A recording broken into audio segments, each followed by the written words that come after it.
লাভালাভি বেশি করবা না, 12 কোটিতে গাছের গোড়া আসতে নানা দেবে, মামু বাড়ি দিল্লি গিয়ে পড়বা, বাংলার জমিনে জায়গা হবে না।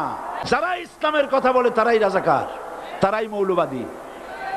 মৌলবাদী বললে আমরা অসন্তুষ্ট হই না, কারণ মৌলবাদী শব্দটা আসছে মূল থেকে। মৌল শব্দ এসেছে মূল থেকে। মূলবাদী তার মানে যারা মূলে আছে। মূল হলো কোরআন, মূল হলো হাদিস, মূল হলেন আল্লাহ, মূল হলেন আল্লাহ রসুল। আমরা আছি মূলে।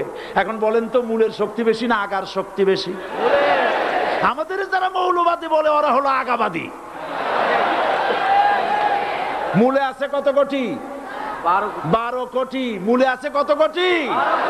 আর আমাদের যারা মৌলবাদী বলে ওই থাকো গাছের আগায়, আমরা মূলে। লাভালাভি বেশি করবা না, 12 কোটিতে গাছের গোড়া আসতে নানা দেবে, মামু বাড়ি দিল্লি গিয়ে পড়বা, বাংলার জমিনে জায়গা হবে না। এ কথা বিশ্বাস করো। বাংলাদেশের মুসলমানদের শরীরে এক বিন্দু রক্ত থাকতে শয়তানের তৈরি করা ধর্মনিরপেক্ষ মতবাদ বাংলার জমিনে কায়েম হতে দেওয়া হবে না, হবে না।